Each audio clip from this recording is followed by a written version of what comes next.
Hello guys! I-share ko kung paano gumawa ng banana bread. Nag-share na rin po ako dati ng banana bread pero dito po ay maglalagay ako ng sour cream. At ang lahat ng ingredients nito ay makikita sa description box. Sa pag-umpisa ay pagsamasamahin ang dry ingredients gaya ng baking soda, baking powder, all-purpose flour at salt. Pagkatapos may lagay lahat ng dry ingredients ay i-mix ito and after mixing ay iset aside ito. Ang susunod na gagawin ay ilagay ang sugar sa prep glass o mixing bowl na may itlog at ibit ito ng 3 minuto o hanggang matunaw ang sugar. Isunod na ilagay ang vanilla extract at melted and salted butter.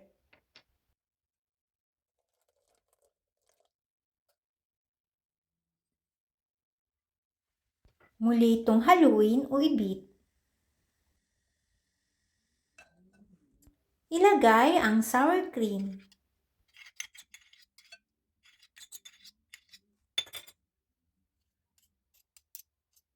Muli itong ibit hanggang mag-combine ang lahat ng ingredients. And after beating ay iset aside dito. Ang susunod na gagawin ay balatan ang saging at islice ito gamit ang tinidor.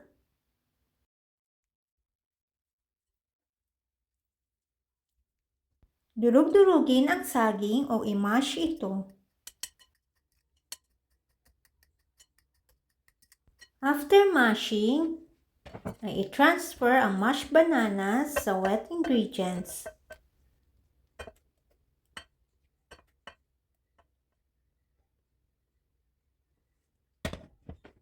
Mix it until well combined.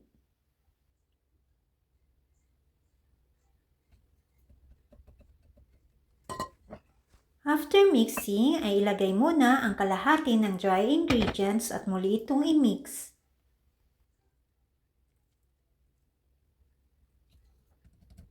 Ilagay ang remaining dry ingredients.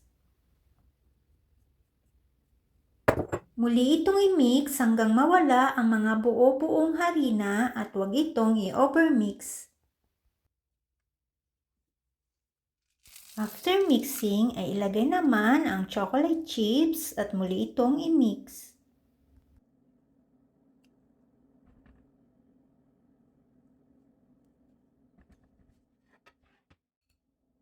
After mixing, ay ilagay ang butter o mixture sa baking pan o silicone mold. Huwag po itong pupunuin dahil aalsa pa ho ito. Pagkatapos lagyan ng mixture ay taktakin o itap muna ito. Pwede po kayong maglagay ng chocolate chips sa ibabaw nito. Optional lamang po ito. Pwede ding maglagay ng pecans or nuts. Pecans po ang nilagay ko dito pero pwede din po ang peanuts, cashew nuts o almonds.